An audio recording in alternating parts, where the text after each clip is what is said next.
startup ecosystem, what the idea is that you have to learn how to pitch your idea clearly and concisely. And once you learn how to do that, then you can bring in all the stakeholders and you can get into programs that'll help you and train you on how to build it. But that first step is you have to design a business model that is desirable. When I initially moved back to Pensacola, I had a meeting with Lloyd. Lloyd invited me for breakfast and I was telling him, man, I still have an idea for the entertainment industry. This is what I wanted to do. He was like, all right, I got Startup on the Blocks. So I need you to start coming to Startup on the Blocks and get a little more information on how to work through the tech ecosystem and take your idea and we'll get you where you need to go. My company is called The Know, is an app that is streamlining business for the entertainment industry. Yeah, so if you're a musician, what you would do is pretty much jump on the platform, you'll create a profile, but the way we created the profile is pretty much a cleaner way. So now if they want more information about you, you'll connect your social media platforms, your streaming platforms, and that way they can go directly to it. What we also have included is your calendar. So pretty much you can set your days, you can set your price for your days and automate your booking. So initially talking to Lloyd, my idea was all here, it was there, it was over here, it was over there. It was like, all right, Quinn, I get it. You got a lot that you want to do, but we need you to bring it in just a little bit and then work on your pitch, your story, and how you're going to bring it full circle to get people to understand what you're trying to create. Most of the programs here wasn't inclusive, and so we said we'll focus on helping founders of color. We also start at the beginning of the thing, at the idea stage, whereas a lot of the programs you see here locally, they start after you're up, and that's not very efficient unless you have, if you don't have a lot of money, you can't recover from your mistakes. And the lean startup system, it actually helps you make mistakes faster before you spend a lot of money. You don't actually start building anything until you got customer buy-in. There was a need for small businesses to bring brand awareness to their business. I see there's a lot of makers and bakers that they're making all of these goodies and these products, but they can't market it, they can't sell it at the same time, and there needs to be kind of like that middleman, that middle person to help bring economic growth to some of the small businesses in Pensacola. So Taste of Pensacola, I came up with that idea during the pandemic when I saw things at that time that Amazon couldn't fulfill. They didn't even have those products, but the local people in the community, they did. And so there was a ton of people coming out saying, hey, I make masks. I'm like, wow, this is amazing, all the local people here that are just as talented that can actually make those products. And so I wanted to kind of showcase who they were. So with Taste of Pensacola, our income streams, we have several of them. We have the corporate America, we do corporate gifting, just regular consumers, different Pensacola natives that don't live here that want to purchase our boxes, like a taste of weddings, distribution. So we also do bulk sales. So for a private airline, if they want some local snacks and goodies on their passenger flights, they will come to Taste of Pensacola and we will source their vendors here locally, and we'll give a small business owner an opportunity to have reoccurring monthly sales. I've always had a really big vision for Taste of Pensacola. I knew that it could go beyond just local. I know that maybe other communities could possibly use the same platform that I'm trying to build. And I always have these big visions, but I never know how to even get there. Where do I start? I know it's more than, there's a lot of technical things behind it. I know there's a lot of research, but that connection, I never had it until, thankfully, I met and was introduced to Startups on the Blocks and was able to just learn more about how to grow it in terms of data. Things I just never thought about, framework, words like traction. There's a lot of things that I just did not know about and language that I need to know in order to get funding for my business. There's just a lot that I didn't know. I would go to the stores and look online. They didn't have a wide variety of natural hair products about 8 years ago. And the ones that they did have, the ingredients, it would say that they were all natural. And when I would research the ingredients, a lot of the ingredients were not natural. I make everything, my shampoo, conditioner, I have an oil that I make, and I have 2 different separate butters. Like I had some people who were completely bald and grew their hair. It's about giving women their confidence back in their hair. I have this salon and then I have a second salon, and I have my products in about 5 beauty supply stores. So I need a manufacturer to keep up with the demand at this point. Startup on the Blocks has helped my business grow, send me to different people. I'm able to do different pitch competitions to apply for grants in the community for small businesses. Lloyd's a really good person to connect with. He has a lot of resources here in the community that can help small businesses grow. If you have a product out there and you're trying to go big time, he's the person that you would want to meet with. So it's really important to have some type of support because 9 times out of 10, most founders start out on their own. And to have somebody that has an idea of how the ecosystem works and is able to tap into other resources and bring back to the community, and that pretty much has encountered some of the roadblocks or going through the same roadblocks that we're currently going through and understands where you're at, your culture and how you respond to things, is a big help because you don't really have too many people that have access to what we have access to here in the community. And a lot of people believe that you have to leave and go to bigger cities to do the things that we're doing here. But I mean, it's one thing to have exposure, but you have to actually know it's here in the community in order to take advantage of the resources.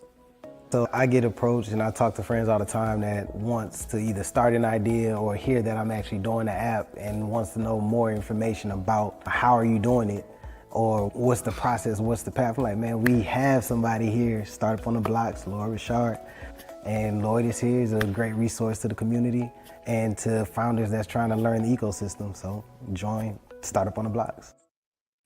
Hello, hello. How are you? I'm great. I'm great. How are you doing today? Great. I'm doing great, and I'm glad to have you here. And I really appreciate you coming before you head back to the motherland. Absolutely happy to be here. Happy to be here. Definitely happy to, support your audience and your members around transformation and understanding more about the tech, not tech, really the startup ecosystem. Yes, yes, that's right. So you've been here in the States for a couple of months now. How's your experience been being back? It's been good. I mean, America's gonna America, so I'll say that. Yes, yes. I'll keep it neutral, somewhat neutral. But it's been interesting. I think the good thing is that I've always lived a life where I believe that I've always had options. The world has truly been my oyster.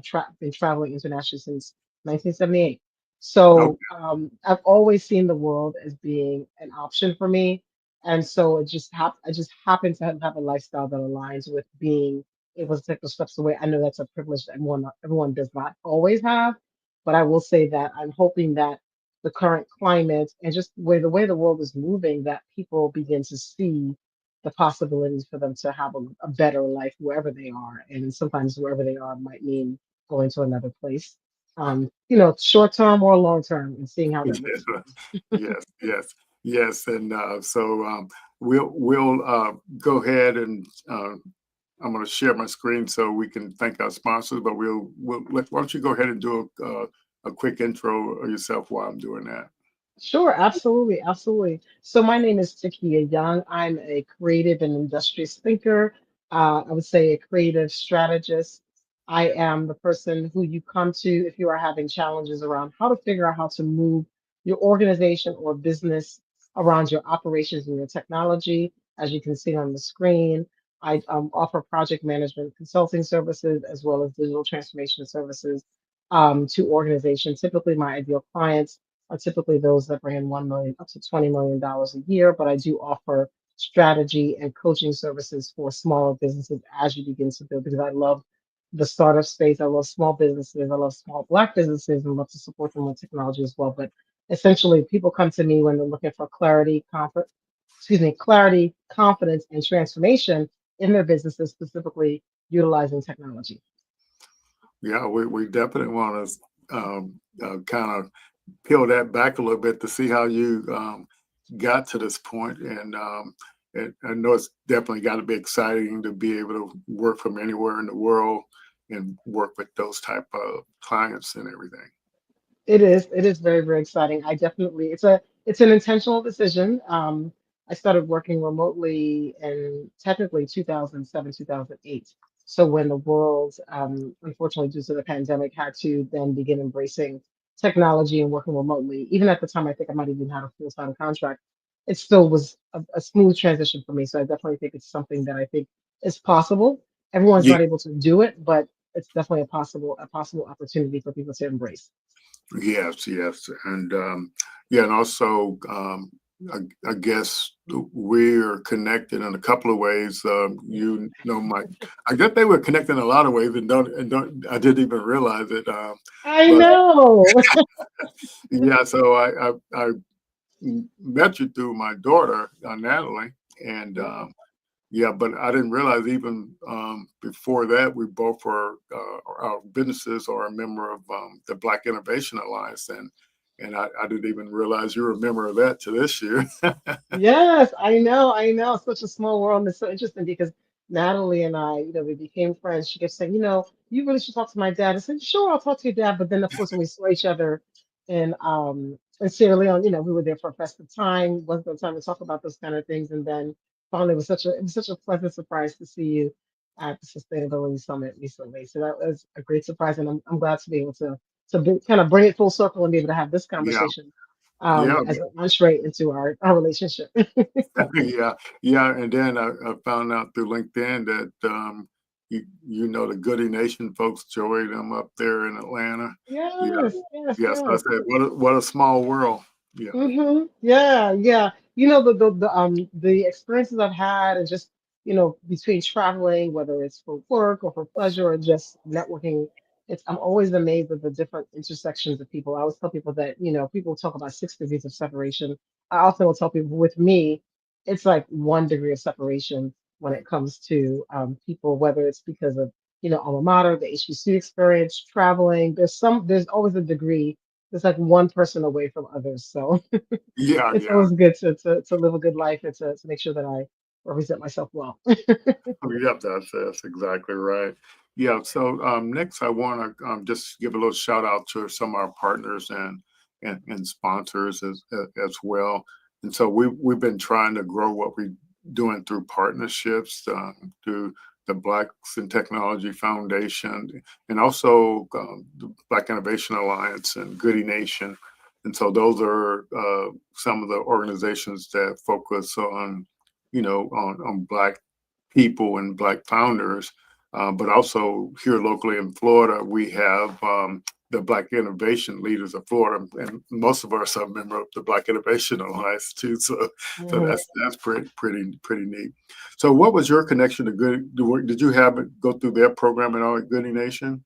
No, I didn't go through the program, Okay, but I met Joey. I met many, many years ago. He and I okay, connected, and at some point we were potentially exploring doing some work together, but we just haven't panned out. But I'm just okay, familiar with it as a network and attending some events okay. and activities in Atlanta when I was in Atlanta. But just met, I think, probably through some kind of like tech networking, Yeah, yeah, yeah. something other. After a while, when you engage with people and you meet them, like you meet them in one point, and then years go by, and you have to think, wait, when did we meet each other again? How was what was that connection? And especially if you've met Yeah. them through a previous organization or previous partnership. So I think even at the time when I met him, I might have been a partner in an IT advisory consulting firm. So I was managing director of an IT advisory consulting firm.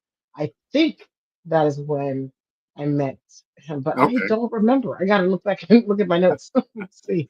Yeah, yeah, and so getting back to some of these partners, so like we partnered with Startup Science, and they have a platform that has a lot of resources for founders, and so they have an approach to training startup founders where they take the founders through the different stages and help them learn how all the things they need to be doing in each stage and help them get to the next stage. But that platform has the most comprehensive list of tools, and I want to say based on my recommendations, they have all kind of funding tools in there. They have perks in there. They have grants in there. They have investors in there, and so it's just a tool that startup founders can actually use, but it's more based on the operational approach of the business. And Mhm. we spend most of our time with our founders with Lean Stack because that's the kind of like people who like to follow processes, and I guess like in your case project management. But it's Yeah. like you go through these different milestones of a startup, and that's what it is to get you through the different milestones. And I don't know if you ever looked at project management and how it relates to people learning the startup processes. You know, I know most people think about product managers and stuff like that, Mhm. but have you noticed anybody applying the project management to startups going through getting to these different milestones? Yeah, actually, I have. Actually, at one point, I was I think I was well, and I think I was a mentor for Tech Stars, Okay. out of Baltimore, as well as a mentor for Impact Hub, at one point. And so, yes, to answer the question, yes, I Okay. think mostly because I'm a project manager in practice. I just think about things from a process perspective Yeah. and think about deliverables and timelines and scope. So it's almost like when it comes to, let's say, the lean canvas or the lean model that you're talking about, Yeah. segmenting each segment. Because to be honest, even though if you're in the business space, lean canvas seems like a very lean, specific, limited, like kind of like it brings it in and makes it more manageable.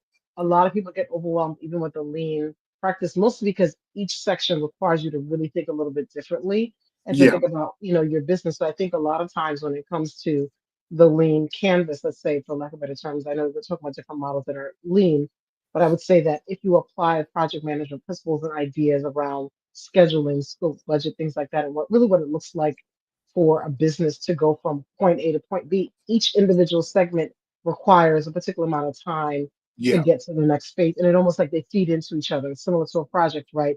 You have all of these dependables, and there's some sections of that that you can kind of just be a little bit looser with because it's going to change. But there's some components, like with any project, that you have to be a little bit stricter with because you have these interdependencies that require you to understand who the audience is before in some cases you decide what the product is going to look like, or in some cases when you're doing customer discovery, some people will think they need to develop the product, and in some cases, in many cases actually, especially if you're talking from the beginning, the customer discovery piece is very important and allow that to then decide what your deliverable and what your Yeah. solution is. So absolutely, I've had the experiences of kind of working it from all aspects, and also I've had the experience of just saying, you know what, let's just get it done. Let's Yeah. just can we get it done? Because sometimes, one of the things I used to tell my clients all the time, especially when I'm coaching them, is around taking imperfect action, where you commit more to the action and less to perfection. And so sometimes you just have Okay. to get it done. You just got to get Yeah, it so done. like that's a good key point because we do struggle with founders that try to be perfectionists and to try to read too much into it instead of just doing what the training says to do. And one example is on the lean canvas, the big idea canvas when you're first getting started is you just do a brain dump and put Mhm. stuff on the lean canvas and says take about 20 minutes to do that. So that means you're not supposed to be trying to research nothing. You just, whatever's in your head, you're supposed to put it in there. But people will spend hours on that instead of just doing what the instructions say. So Absolutely. yeah. And so that get it done philosophy is really a neat thing. Now, the other two that we have, we don't use it extensively, but we Mhm. have this partnership with Make Startups, and they have a platform called Co-Founder OS. But that platform, it's also operational, but it has like the CRM in it, it has the bookkeeping in it, and but it has the training in it too. But the thing I like about it the most is that it has the AI that measures how well you answer questions about your business and gives I you a love that. score. Yeah, and then as you go through the training, you can see your score improve. And so they're the Mhm. only ones I've seen that has actually did that, and it's a powerful thing to get some feedback immediately. If when you fill out an application for a pitch competition or accelerator program, that you have to fill out the application thoroughly and correctly. But most people don't know if they did or not. But that's where that Make Startup comes in. It actually gives you a score so you can know how thorough you answered the question. Oh, I love that. I love that. Definitely looking forward. These are some great resources you're sharing. So definitely want to dive into some of them after. Oh yeah, yeah, and that's the beautiful thing about that. And then Pitch Bob over here, that that's that's for founders who don't want to waste any time. So Pitch Bob is like an AI agent that you chat with through Slack or WhatsApp or whatever, and it's the most inexpensive thing. I think it's, we have a partnership with them where you get stuff for half price, but like it's like $50 is one of the prices, so it's pretty inexpensive. And then you chat with it through your WhatsApp or whatever, and it as a result of the chat with it, it develops all your startup documents. I love that. I love that. That's great because sometimes people can, well, we know people can overthink it. They spend a lot of time Yeah, on the things that don't matter. Now, granted, yeah, especially when it comes to small business and startup, they spend a lot of time on like, oh, I got to do the logo and things like that. And I want to say, while yes, that's important, it really is not the main thing that you no, want to focus on. There are other key things in the startup phase that will take a business forward before things like making sure your colors are exactly right and the logo's exactly right. So I think yeah, tools like these that you're sharing are really helpful in kind of getting them focused on the main thing, which is yeah. like getting the ideas and understanding who your customer are and what solution you're actually providing. So I think that's really great. Yeah, and I think that that the foundation and where the lean stack comes in at is it provides that foundation on how to pitch your business model, and, Mm-hmm. and so it flips the thing is about not pitching your solution. You pitch your business model, how you make money with your solution, and so once you learn how to communicate that, that's just like preparing for the to fill out the application. So if you learn how to pitch your business model, you learn how to tell the story about your business and how you make money. Mm-hmm. And that's what people want to see on those applications, as opposed to, you describing your business in 2 or 3 sentences. Yeah. Exactly, exactly. Because I mean, that kind of goes back to what I was talking about when it comes to the customer discovery piece. I think some people want to spend so much time, quote unquote, in the lab developing this ideal product. And it's like, wait a minute, who are you selling it to? Hmm. Who's buying this thing? Right? So I think it allows them to really focus on like the solution. And sometimes that solution can shift and change. And so I think definitely sharing the business model and sharing, what the outcomes will be is a good Yeah. approach because then they don't get so fixated on that because it could change after they do more customer discovery or once That's they get past exactly. That's MVP level. exactly. Yeah. It could change. It could change once you get Yeah. past MVP. Yeah. Yes, yeah. So I know you use the term customer discovery a lot, and in the lean stack, what it does is it breaks things up into customer segments, and then you stress test each customer segment. And Mm, that's the approach that's done in there. But then when you get through stress testing your business model, you go over into the like the launch program, but you start off with problem discovery. So you take those mm, customer segments and you discover the problems that those customer segments have. And so mm, that's kind of the twist. And the purpose of the twist is you want to, once you understand what problems the customer have, but you're actually learning why what you do is you interview people that recently switched from one product to another product. So mm. you're trying to find out why they switch, what the trigger was, and Right. then you're trying to understand all the different things they tried before they select the one they bought. Mm-hmm. And so you look, and that purpose of all that is the questions are the template for the questions end up being what determines what you come up with the customer forces that causes a person to switch from one thing to another. So once you learn the customer forces, then you learn how you can learn how the other thing about that customer forces before I go into the solution is that you learn what people are still struggling with, and that's where your opportunity for innovation is. Mm-hmm. And then once you learn all that, then you kind of understand what solution, how to package your solution, and then you create a what's called a market offer, a sales pitch, and that's kind of the flow of how the thing works. And a lot of our founders, they neglect doing the business model, stress testing the business model, and some of them will go through stress testing the business model, but they won't go to the 90-day where you learn how to sell what you're building. And Right. that and so over the past couple of years, I've been running all these founders that got these amazing products, but they don't know how to sell them.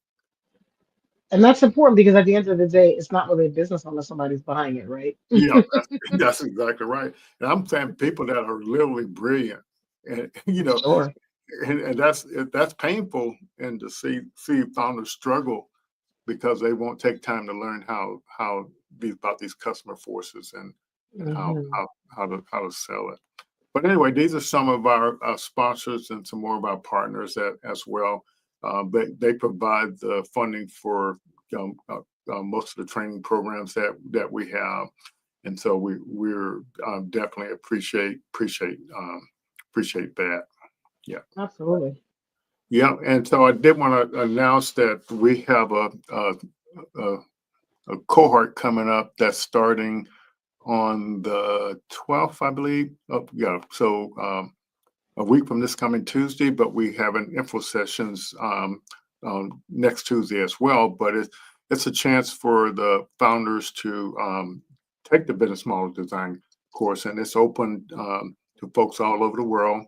And it's a class. We let everybody into the class because since what we've learned is we got the tools to help people learn. And Hmm. so we also got the coaches too, but we even have the AI coaches and all that Oh, stuff too. there And you go. yeah, the funny thing is, so there's with project management, there's certain things you have to do in the class, right? Hmm. So it's like if you think of all the assignments in the class are like projects, and you have to do them by a certain time. That's Hmm. that's kind of what the deal is. And but the interesting thing is that um, we came up with based on the class, we came up with a business idea prompt. So if you put your business idea into the prompt and the industry, it does all the deliverables for the class. Oh, there you go. I mean, I'm a big fan of providing space to do independent thinking, think creatively. I'm also a big fan of utilizing artificial intelligence to make the job a little bit simpler and to make sure you're consistent with your output if you can, depending on how you prompt it, things like that. Yeah, So I love that. I love yeah, that. yeah. And so what the reason why I came up with the prompt idea was because people were struggling with how to write. It says, what problems are your customers facing, and then so people would write these long paragraphs, and Mhm. that's not clear and concise. So if you're trying to Right. tell somebody what problem you're solving, it's got to be clear and concise. So what the business idea prompt does, it actually gives you a kind of like a template for how to say all the things that goes in the lean canvas. Yeah, and I I love think it. I love that. And it yeah, so also, that kind of speaks to the fact that when you're attempting to explain your problem or the problem that you solve, like making it in very simplified language. I know as a technical person, sometimes even myself, you know, how I describe things can be extremely technical and kind of, I mean, somewhat verbose for some yeah, people.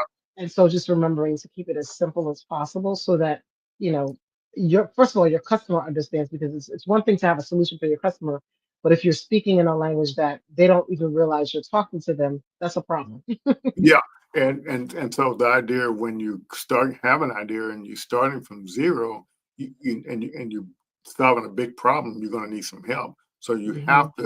to learn how to articulate it to all these stakeholders to get the help you need to move forward.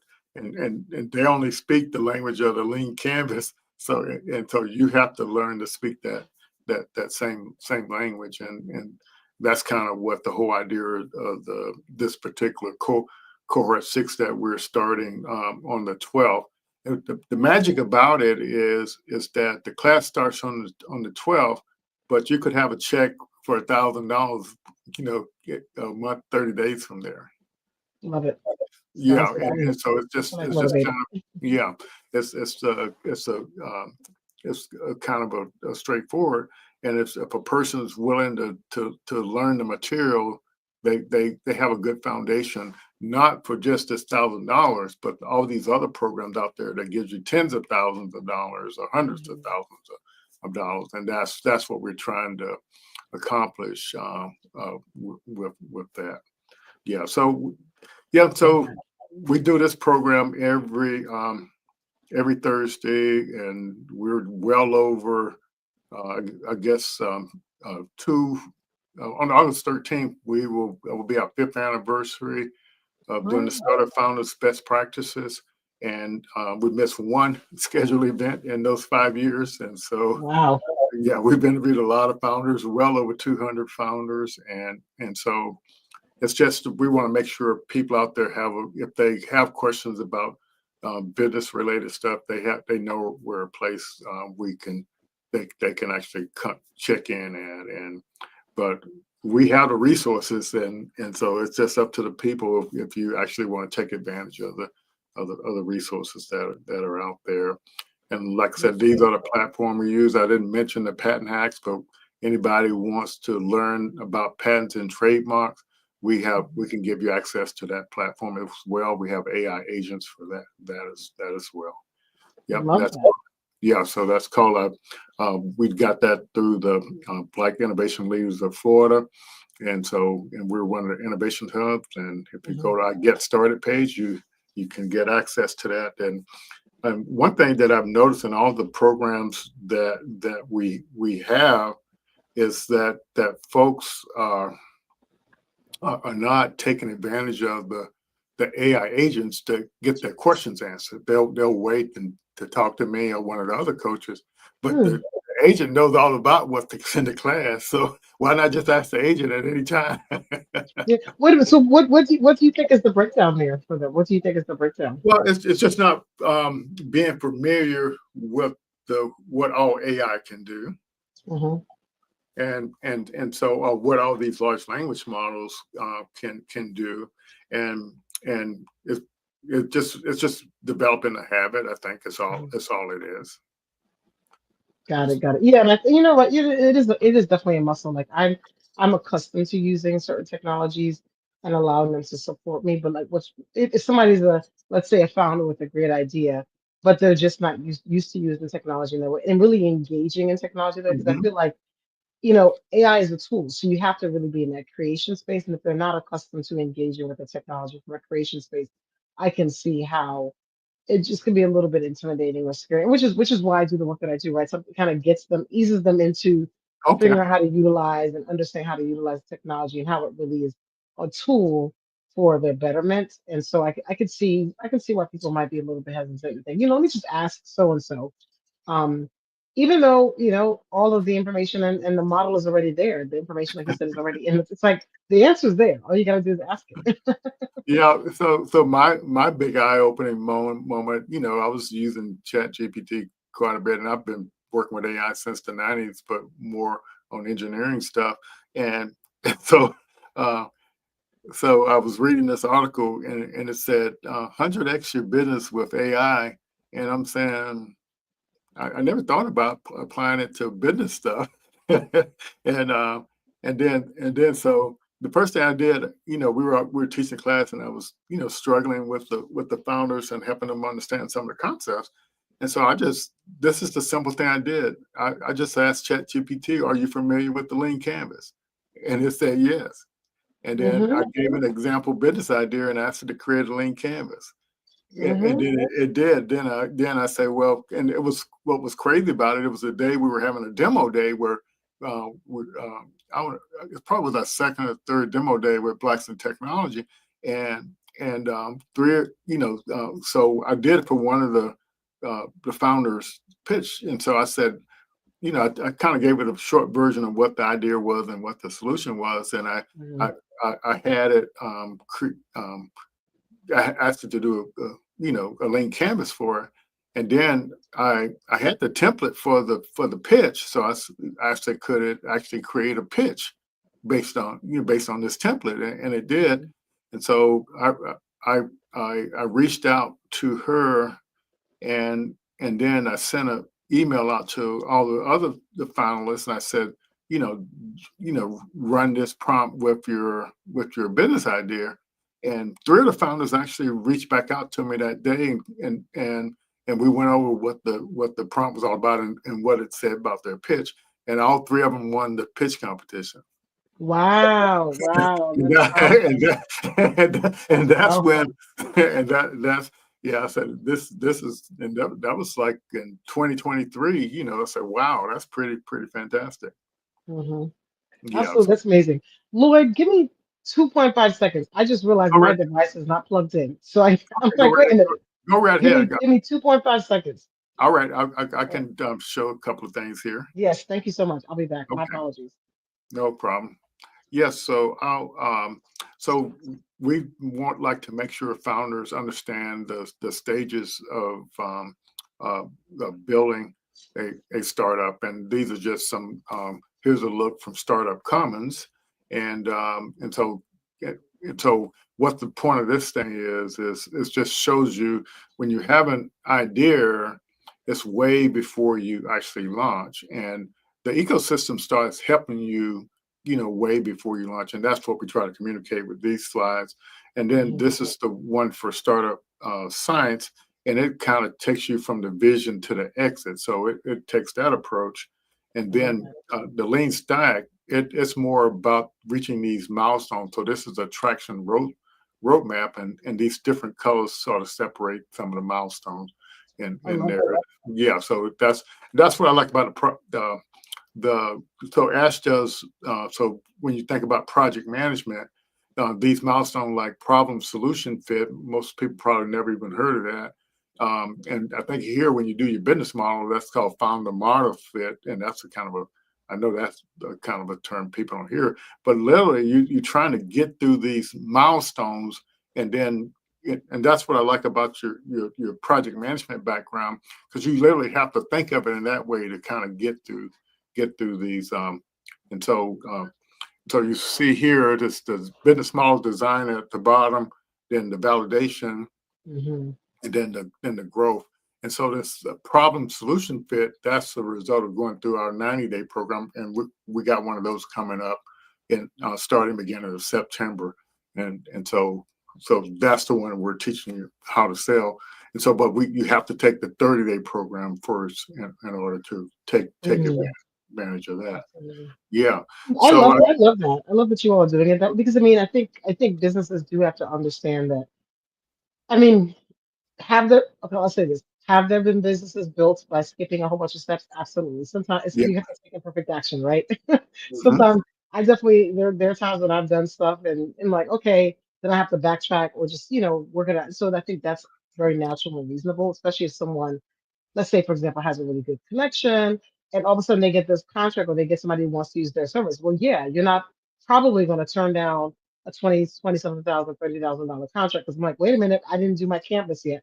But if you're in the developing phase, I think it's good to kind of outline those milestones so people can understand really how they all play into each other. Each phase plays into the next phase. So I love, and the visuals are great, of course. Yeah, that's kind of the deal there. So, okay, now we want to hear about your journey and your stuff. So, and by the way, audience, feel free to ask questions anytime. That's what we're here for. And so, yeah, just put your questions in the chat, and we'll answer them. So so tell us a little bit about your journey. I didn't realize you were an engineer, through schooling. So, what led you to that? Tell us a little bit about that. Gosh, well, I always tell people my mother. Well, first, my mother was a computer scientist, so you often hear stories around. So I tell people I'm an engineer by training, an educator and coach in practice, and an entrepreneur at heart. Okay. And so, you know, the sciences has always just been a part of my life. My mother's a computer scientist, so you often hear the story around people saying about the digital divide and people didn't grow up with computers, and that's a constant thing that people assume. And I Yes. always tell people that just is not my experience at all. We played with punch cards as kids. So like I've always had technology around. And it was very natural for me to see people like my mother and her friends who are also scientists as well to be in that space. So it was a very natural thing. So I didn't actually realize or think it was anything different about it or special, quote unquote, about it until it really graduate school when I really began to realize that. So beginning in middle school, I was always advanced as a student in the math and science. Beginning in middle school, I did summer engineering, and then I went to college. I got my degree in physics, and then I got my master's degree in bioengineering. And so I left school. Actually, I took a break. So interesting enough, in graduate school, I took a break because I just wasn't, to be honest, very satisfied with my experience there. And I decided to take a break and I moved abroad to Asia because I had studied Japanese Okay. in college.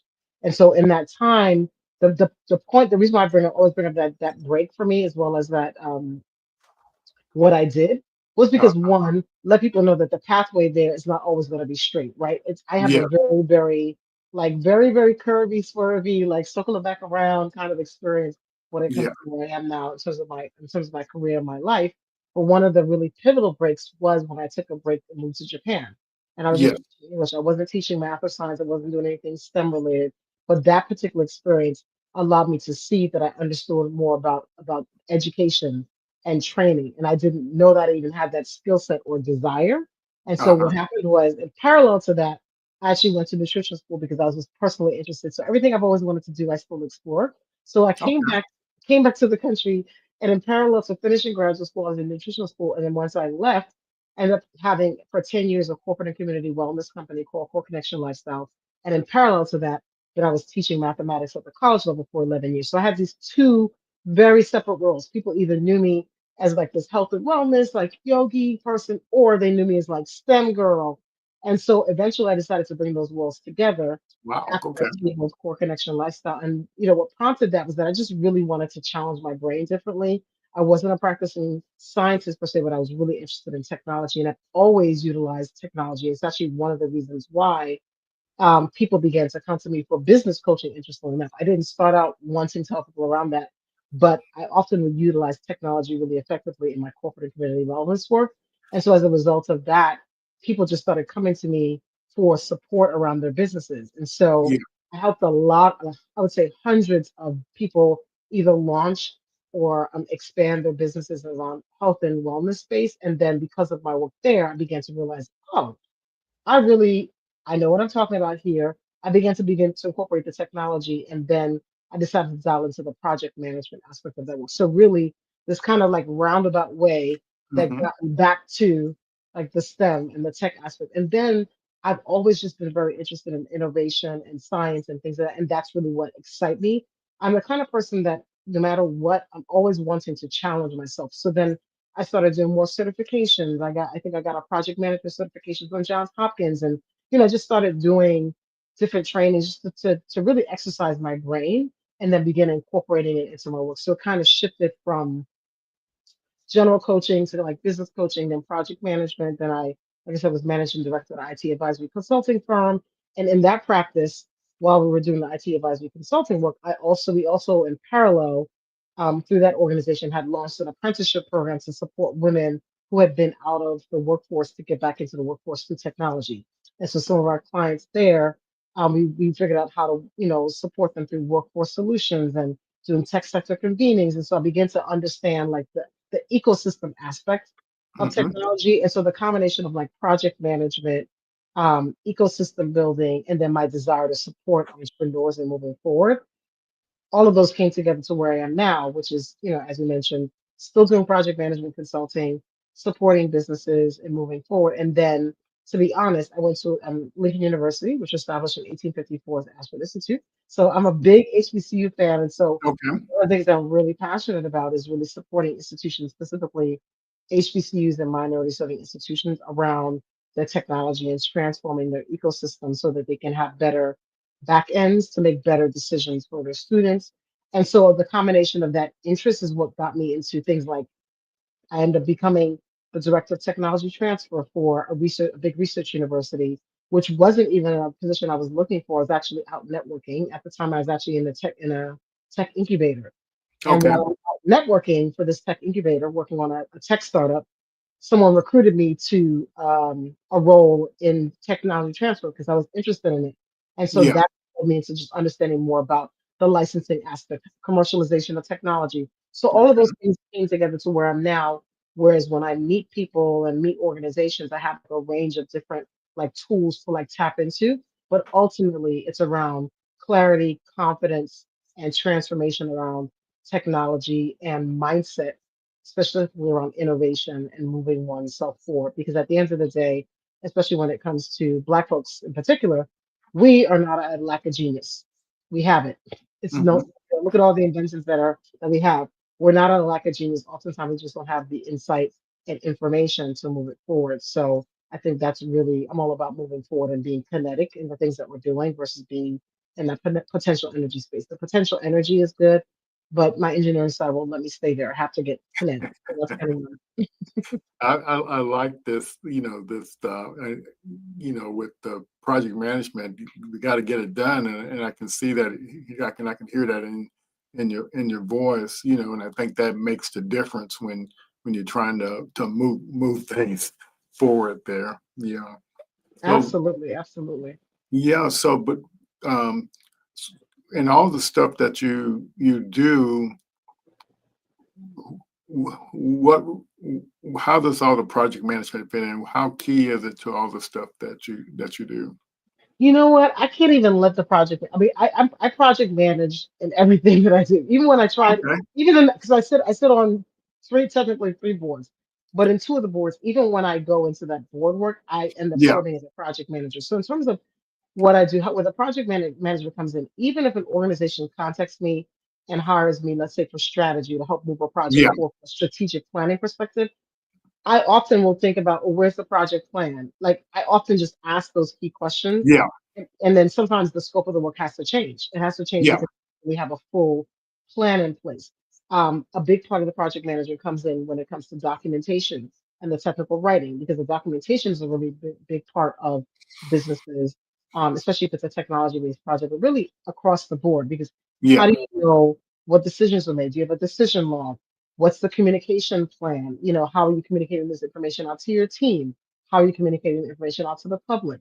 That even that communications piece became a thing that I have expertise in because of my background in social media. I used to be an influencer doing my health and wellness Yes. practice, and so as a result of that, I understand a lot about CRMs and communication. But that strategic communications is really, really important, even with your startup. Like, how are you communicating to your team?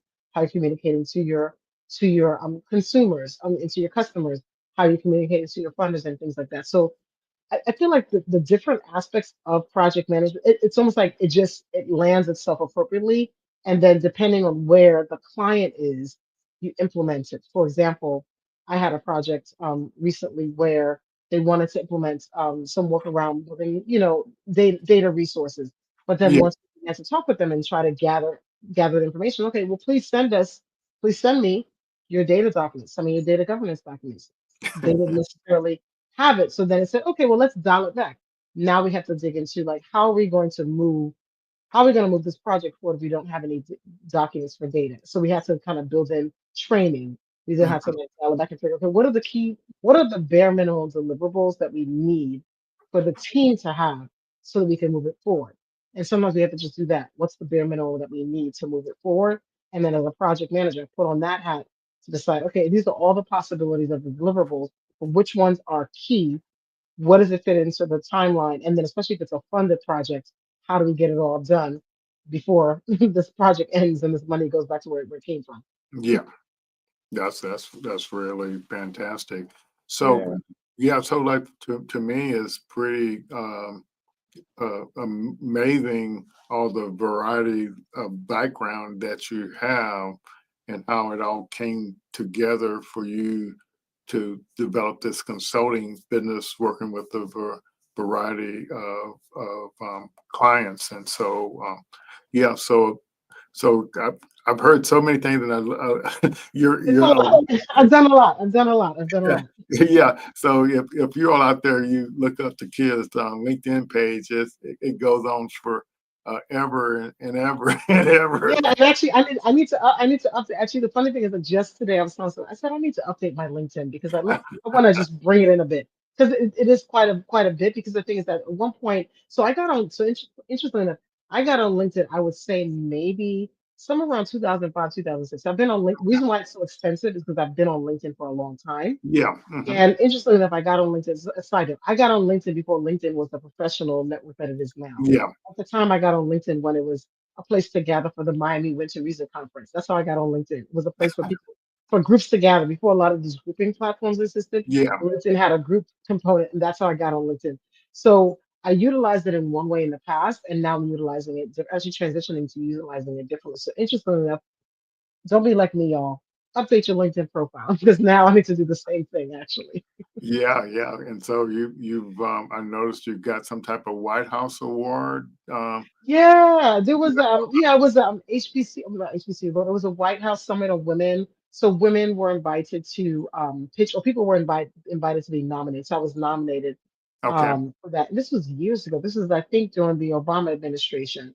okay, I don't think they did it since then, but yeah, it was a great opportunity. So you had to be invited, and they had a whole. It was way more than I expected, actually. So I was nominated. I thought this is a great opportunity, but there was an event, there was speeches, there were workshops. It was just a dynamic experience to not only be invited, but then to meet so many other dynamic women who are doing great things in their space. Some of them were just, but some of them were not just. Some of them were educators, some of them okay. were politicians, policymakers, entrepreneurs. So it was a range of women who were doing dynamic work across the country, and they all Yeah, came for this amazing event through the White House, and that was an amazing opportunity and really award and honor to be recognized that way. Yeah, it really was. yeah. So what's really driving you with all this stuff that you were doing, all this learning, all this, helping companies out, and what's your mission about what all you doing? Well, I believe in liberatory living. So Oh, for me, that's what it's about, liberation. okay, And people approach it in different ways, right? So for me, liberation is around freedom of time. okay, Definitely money is involved, but definitely more so freedom of time being able to do, because we live in an environment. Well, I'll say we collectively, myself included, but we collectively, it doesn't apply to everybody, of course. But we live in an environment where we are socialized to think things have to be a particular way, whether because of institutional racism, hmm, history, slavery. I mean, there's so many things that factor into like how we show up in the world. And I yeah, just have always believed in designing one's life. And so for me, that's what I believe for myself. And I believe it's possible for other people. So I'm only interested in doing things that are liberating to me and my people. That's it. mhm, If it's not liberation based, I'm not really interested. And even in what brings it in even further is that a lot of the work that I do, especially when I do any kind of coaching and training with organizations specifically, it's a values based way of living. And so I believe in that. I believe in core value, daily action alignment. And so, for example, for me, well, I know God, people's core values change over time. Two that are very specific to me are freedom and choice. While I okay, lived a great life as a young person, I didn't always feel like I had freedom to kind of make decisions that I wanted to make. And I always didn't feel like I had a choice. So as I got older, freedom and choice have always been important for me. And I've also been steeped in the fact that what that freedom looks like and what that choice looks like varies as you age and grow and different things happen, just like with any other value, right? If someone's primary core value is adventure, their adventure could be like wearing red lipstick. That's as far as they go. And someone else's model of adventure is like jumping out of a plane, right? It's adventure, but we all have to understand what that looks like and how that applies to our lives. And I do not believe that this idea of core value daily action alignment only applies to like your personal life. I believe it should apply across the board. And so that mhm, extends to when it comes to working with clients and businesses. I believe that organization should really tap into who they say they are. Businesses have these CSRs and they have these, corporate social responsibility, they have these core values, mhm. but like, what does that really mean in practice? Right? What does that really mean when you engage with your team members? You can say you're really about, let's say, lack of diversity, right? But what does that Mhm. really mean in your leadership? It's kind of like when I used to be an influencer many, many moons ago, I used to get hired for some of these events. Some of the events they would have me go to. And I'm like, you want me to live tweet and to talk about these events, but the venue you have me in doesn't have free Wi-Fi. Or you want me to go speak on this panel and you're talking about Black women being successful and Black women in the workplace and diversity, but the lighting at the venue is not appropriate for our skin. It's like we have to go a level deeper. And so that core value, if you have that core value alignment, every time you make a decision about your business, what you're doing, how you engage with your team members, what you do with your products, how you engage your customers, it dials back to those core values of you as an individual, as the founder, but then also the core values of you as the company. What does that look like in action? Like these core values in action. So that's really what fuels me. And I personally believe in liberatory living, and I always want to feel like I have freedom and choice in what I'm doing, which is why I I agree. also prefer to work remotely because it gives me freedom and choice. Gotcha, gotcha, gotcha. So, Yeah. so what? So, Black Innovation Alliance is the membership is about folks who help um, founders, Black founders. So, Mhm. what was your connection to getting involved with the Black Innovation Alliance? That's a great question. So initially, when I became a member of the Black Innovation Alliance, I was actually working on an organization called STEM Women Lead, and the idea behind STEM Women Lead was really supporting women, an organization that supported women in their STEM journeys and their careers, and specifically around those who wanted to advance professionally. Okay, Typically, about I would say 4 to 10 years out of undergraduate degree. Those who okay, wanted to advance professionally, but then also giving the women in that ecosystem tools around taking their genius and commercializing it, whether it's a technology, whether it's an innovation, whether it's a business. Because for okay. me, as a young person, I've always been entrepreneurial, but I actually never really had formal business mentorship until I was much, much older. And I always tell people that I don't regret anything in life. There are two things I regret, but if I had to, shouldn't say regret. The two things that if I could change, I would. If someone asked me, I know what they are. I'm not going to say what the first one is, but the second one is that I think had I had more direct guidance and mentorship around the Yeah, business side of yeah, technology innovation, I probably would have launched some kind of business or tech setup or a science-based innovation or company when I was much younger. I mean, I have a degree in physics. yeah, I had a minors in mathematics and Japanese. I had a master's degree in engineering. So I very much have always been involved in the sciences and had ideas, but just didn't really have the support. I mean, even when I went to grad school, my graduate school environment was not a supportive environment for me to think out of the box. It was a very yeah. limiting experience for me. So I always think about women in that experience. So that's initially what brought me to Black Innovation Alliance. But to be honest, I had to make some different changes around some lifestyle choices, some family obligations that I had, and so I decided to table and kind of pause that Yeah, ecosystem because it just wasn't aligned with some of the decisions that I had yeah. to make around Gotcha, family gotcha. Well, decisions, and then shifted just to focusing on the consultancy aspect of what I do. I still yeah, mentor women and things like that, definitely either through organizations or people contact me one on one, or they come to me as clients, but I'm not exactly building that ecosystem as much yeah. anymore like I was really focused on it because I just have to shift. I just have to say life is not going to Yeah. allow me to do that right now. Well, yeah, I definitely understand that, and I love the fact that the alliance allows people to continue in, once they do shift, and so Exactly. yeah. So look, audience, if you got any questions, please go ahead and ask them. So what are some of the tools that you use in your consultancy? Okay. So interestingly enough, the biggest one that I use tends to be Google Suite, Google Workspace. Okay. Okay. That's it's a simple tool, but the Yeah. reason why I say that is because it's cloud-based.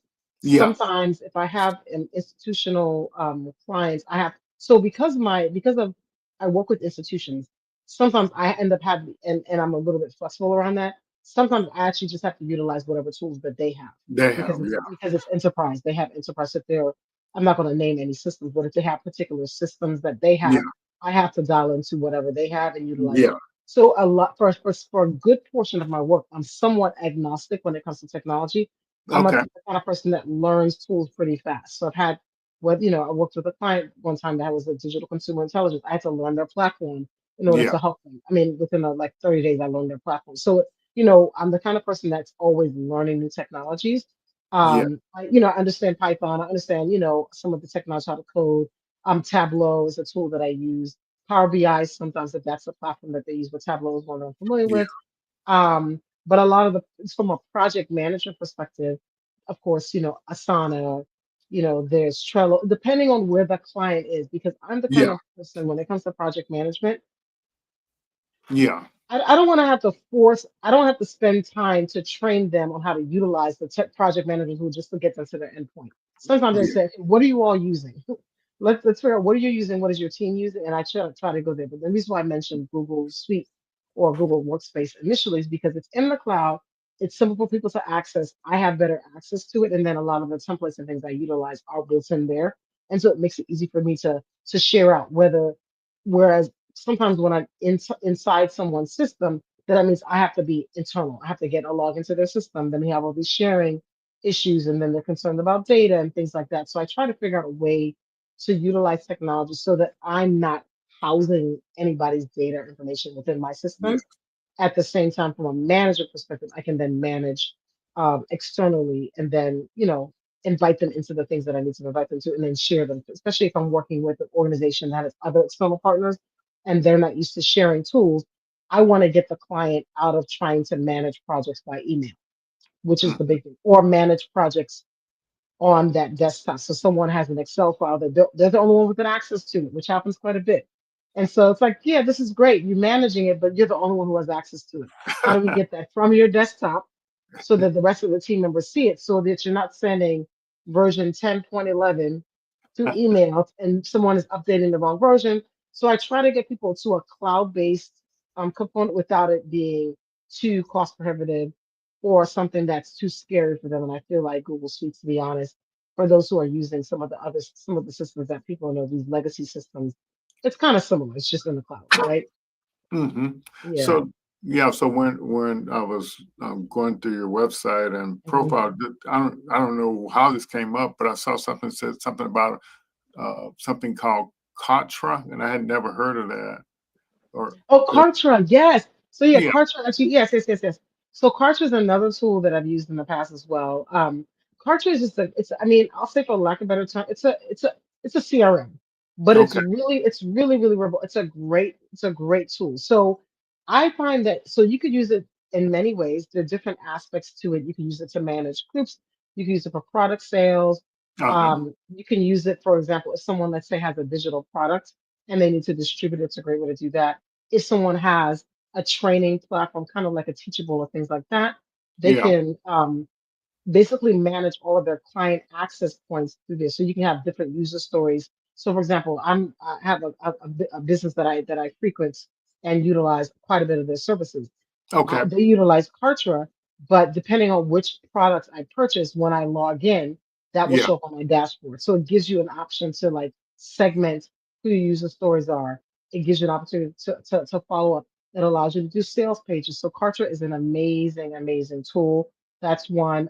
Calendly, interesting enough, yeah, very simple. I love Calendly. I've been using Calendly probably since they first launched. I think at least 2013, I've been using Calendly for a long time. I'm pretty committed to them as a brand. They're a Black-owned brand, of course, yeah, and I love what they have to offer. Calendly, because I'm very schedule oriented, so I'm very big on sending people links to my calendar. I like it too as well because if I'm in a place where, for example, right now I have my books open for coaching, so I could set up in Calendly a special link that goes to any kind of coaching offerings that I have mhm, right now. gotcha, Um, and then take it down when my books aren't open. It doesn't like change. It doesn't like jack anything up. I can just like open it up, and but then again, I also have when people go to my website, which is I have a website called talktotakeyah.com that allows hmm, them to schedule like a discovery session where they can just when they're curious and they know they want to work with me, but they're not exactly sure what the project looks like and they want to talk about it a little bit. That's a way. But that particular page is specifically just for scheduling. It's just talktotakeyah.com and gotcha, it goes to Calendly. I love Zapier, which is what I do for some automations as well. okay, So as I'm talking through, I'm talking to yeah, some of the tools. I also actually even have on my page a way for people to get my 5 top productivity tools that I utilize as well. So that's something that people have access to if they go to, I think if you go to takeyah.com, you can find it there as well.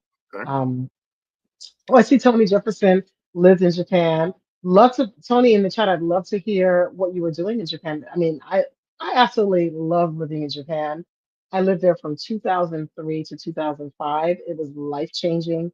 Would totally go back and love the access to technology. And actually, right now, I'm actually beginning to start practicing and refreshing my Japanese language because I'm planning on using it more in some of the consulting work that I'm doing, which I didn't do before. Interestingly enough, I just studied and spoke Japanese as just a personal kind of like interest, except for when I was in Japan, I never really used it professionally, but now I'm working on utilizing it more effectively um, specifically in my practice, especially with me traveling, and connecting with Japanese audiences in different places where I go. Because Japanese is the language that many people don't speak, and so it's a good resource to have.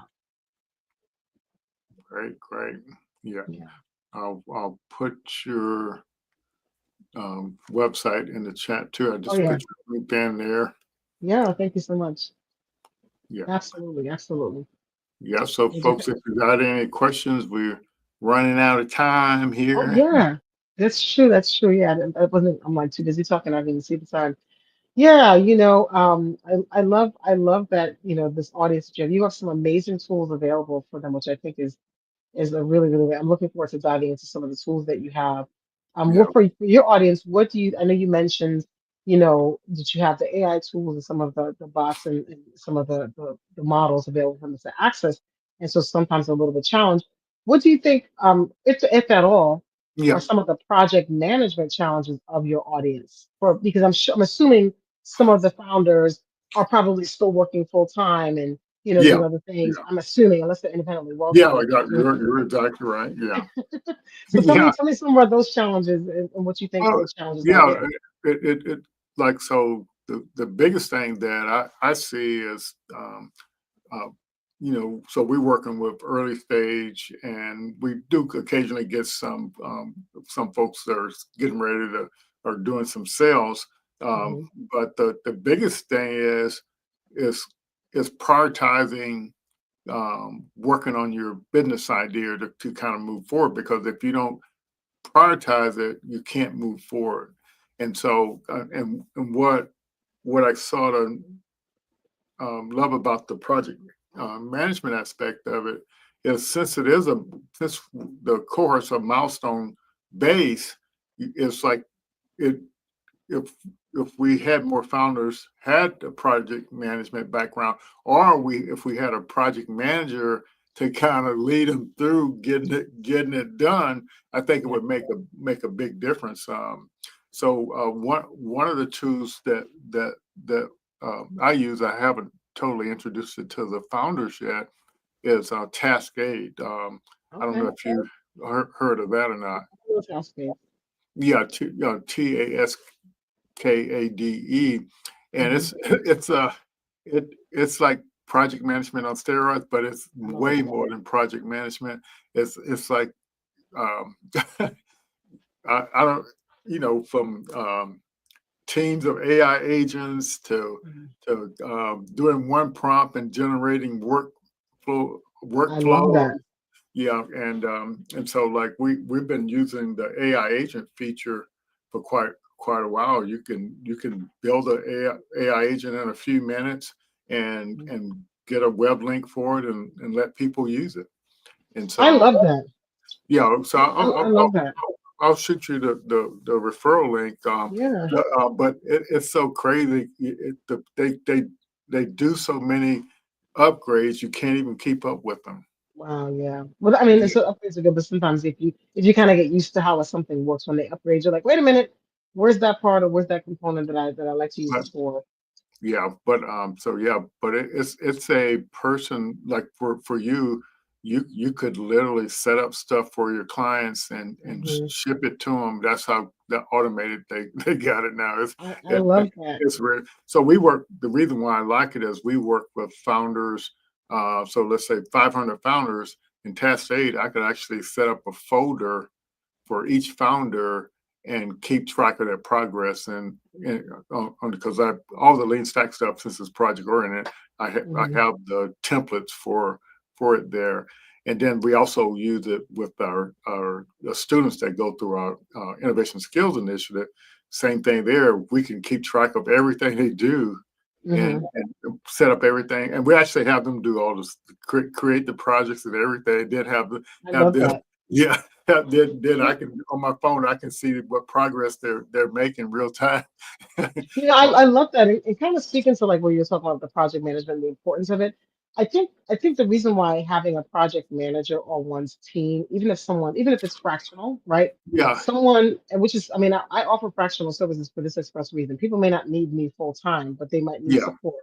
Whether it's, a fractional, what I like to say is a a CTO, which not necessarily, I mean, I'd love to be a CTO, but I'm talking about, you know, a fractional chief transformation officer Yeah. kind of thing to really move them forward. And the reason why it's important, I think, too, is because a lot of people just don't think like that. Like recently, I was working on a project with someone, and we were talking. It's a project that it's a project, so it has an endpoint, right? And so the deliverables were designed, and so to empower them, I said to the team, I said, okay, I've designed the deliverables. Here are the end dates. I need you to now pull out the activities of all these different deliverables, and then from each activity, outline the task. And people were like at a standstill. Yeah.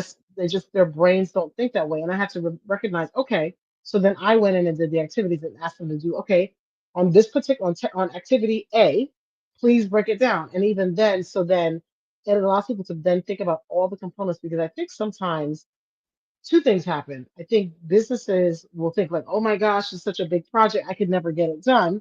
And why, yeah, it is a big project. But if you're able to break down the deliverables into Yeah. activities, break down the activities into tasks, Hmm. and then make it, especially if you're working on a team, make sure each task is only assigned to one person. You can't have five people working on one task, That's right. right?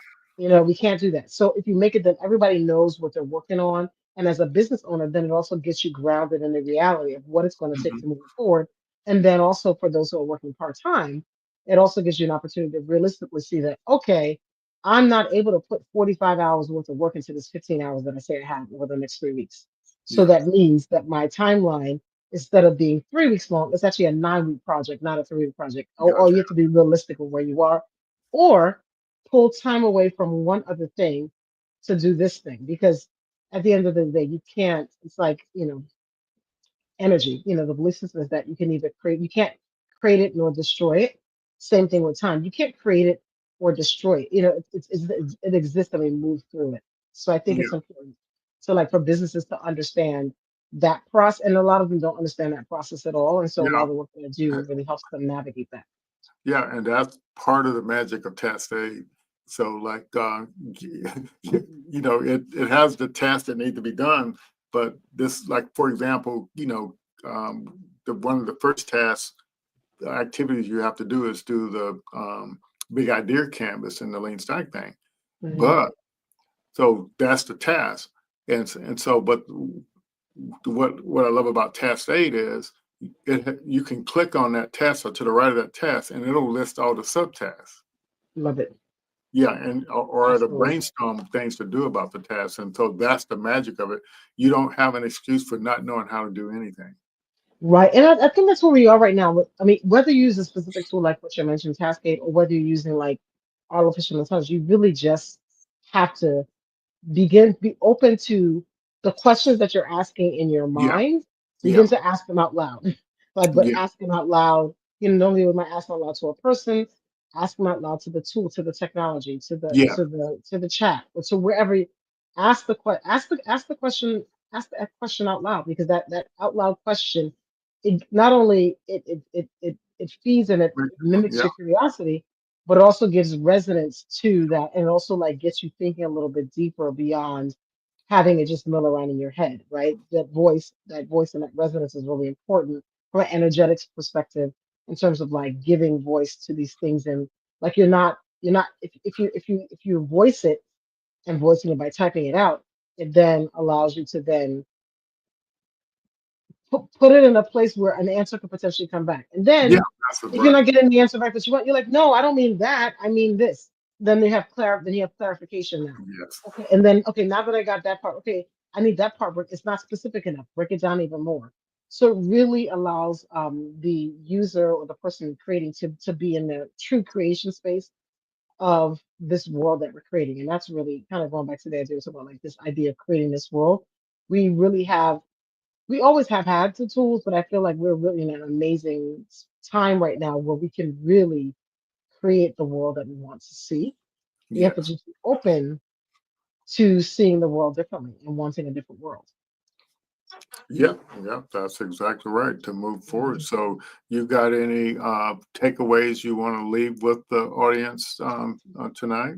Yes, absolutely. The first thing I want to leave, of course, is my name is Takeyah Young, project management technology strategist and digital transformation coach. And what I want to say is there is always room to create the world that you want.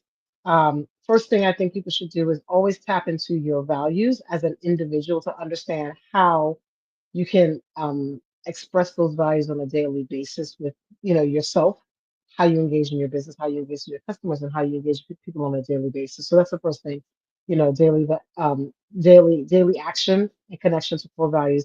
The second thing I want to tell people is to take living personally. It's a tagline that I use for my former business that I still use, which is take a personal approach to living your life, and also a personal approach to running your business. I know sometimes we are geared towards like trying to develop something that we can sell. You can still do that. You still want to. I mean, sometimes people want to have that exit. You still can do that, but because a lot of times you're a startup, you're doing it yourself. You have to recognize that it is a personal thing, and that personal commitment is what's going to help you move forward. And then the third thing is that begin to think about the tools and the accountability that's needed for your work, and begin to get the kind of support. Startups on the Block has a lot of support. You have external partners, you have people like myself. You have other kind of tools and resources that you can utilize. Don't be afraid to utilize those resources. No one is expecting you to know how to do everything. We just want you to get it done. And so sometimes you have to tap into those tools to get things done. So that's all I got to say for now. And hopefully that Okay. was helpful. Yeah, that is helpful. But I Yeah. think my takeaway, people like to make excuses, but you said you just need to get it done, right? Got to take imperfect action. Commit more to the action and less to the perfection. Okay, so maybe that's the secret is people think they have to get it perfectly right instead of moving forward just getting it done. Yeah, and listen, I say it to people because I say it to myself too. Like some Yeah, people who will think I'm a perfectionist, I'm an Aquarius. I definitely have a certain way that I like things done. But even though people might think that about me, I actually take a lot of imperfect action on a regular basis. But it's yeah, all relative, right? It's all relative. I just think for me, I have a particular level of excellence to the things that I want to do, and so for me, if my name's going to be attached to it, I want it to have a particular level of excellence. At the same time, I also just sometimes just I got to get it done. I got to put it yeah, out there and then iterate. And that's the beauty about this whole startup process is that it really is an invitation to iterate because we're not yeah, asking you to divine this like precious thing in this like hole and then say boom it's done.